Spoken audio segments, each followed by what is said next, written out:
First, I want to thank my subscribers. I want to thank all of you for coming along this journey with me. It started with Bill Cooper, and we'll see where this goes. But I have to say thank you.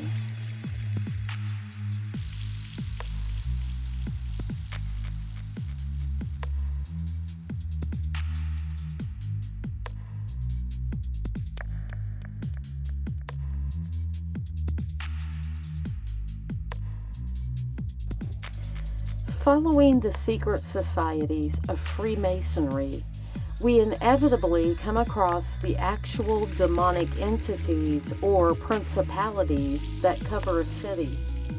For those who are not aware, New Orleans is rich in occult history, especially those practicing the craft.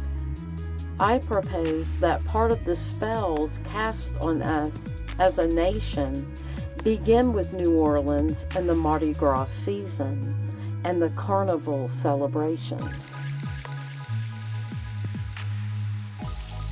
According to Wikipedia and Britannica, Mardi Gras refers to events of the Carnival celebration beginning on or after the Christian feast of Epiphany and culminating on the day before Ash Wednesday, which is known as Fat Tuesday. Right away, we can see the twisting of occult or pagan practices alongside Christianity, or better put, Catholicism, which should give us all pause to consider what this actually means, spiritually speaking, especially when we're referring to pagan practices and Catholicism.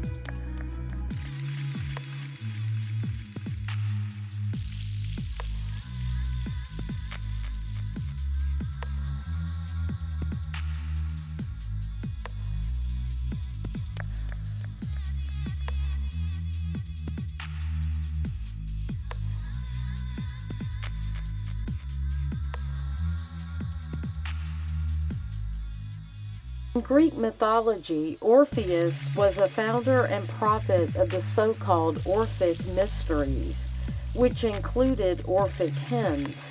Key words here to note are that these hymns are addressed to various deities, or what I would refer to as demonic principalities.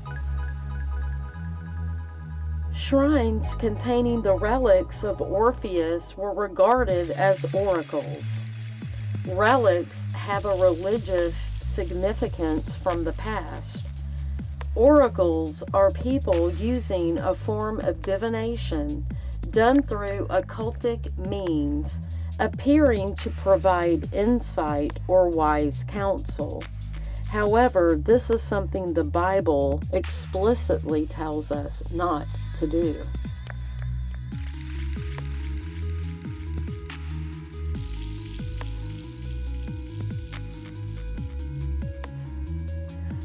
For those who are not familiar with the New Orleans parades and carnival cruise, the Krewe of Orpheus was created in 1993 by Harry Connick Jr. So we will have to look at Mr. Connick a little more closely with his family. But as a side note, Harry Connick Jr.'s birthday is September 11th, which speaks for itself as far as the significance of that date. So let's hear it from the horse's mouth, so to speak. Let's listen to what Harry Connick Jr. says about the Krewe of Orpheus. Although this is a very a big party I'm talking about, I take it real seriously. This Krewe of Orpheus that we formed, I just have to say this is going to be the biggest and best parade in all of Mardi Gras, because it's going to be the first parade that not only has men and women in it, but it's going to have black, white, and every other kind of color and creed, just people of good character. New Orleans is never centered on the people of New Orleans and the music of New Orleans, and this is going to be the best parade ever, and we're going to start to put an end to all of this crime and drugs by teaching people that we need to start working together. And the Krewe of Orpheus is going to be the first parade to do that.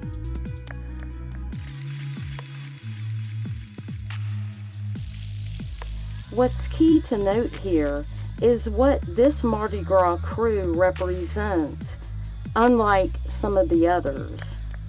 As Mr. Connick noted here, it's the first co-ed crew.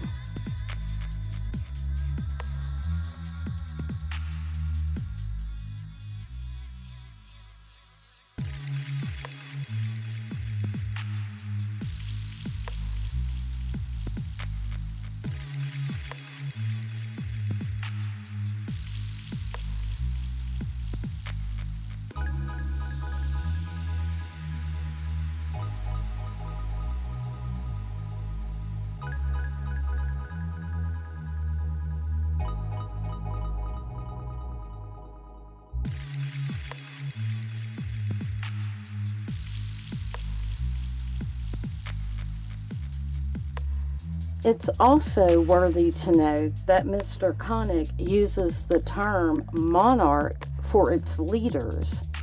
And where have we heard that before? The MK Ultra programming with the monarch butterfly symbology that we know our government was involved in?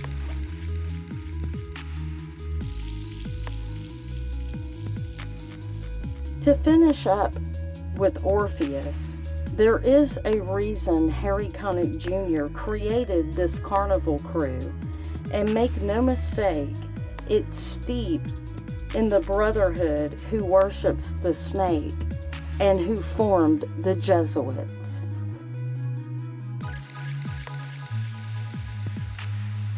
Orpheus in Greek mythology had a unique ability to charm all living things, even stones, with his music. Strange or not, Orpheus's father was Apollo, and his mother Calliope, who was nicknamed Chief of all Muses. Quoting here from Wikipedia, Orpheus is one of the most significant figures in the reception of classical mythology in Western culture, portrayed or alluded to in countless forms of art and pop culture.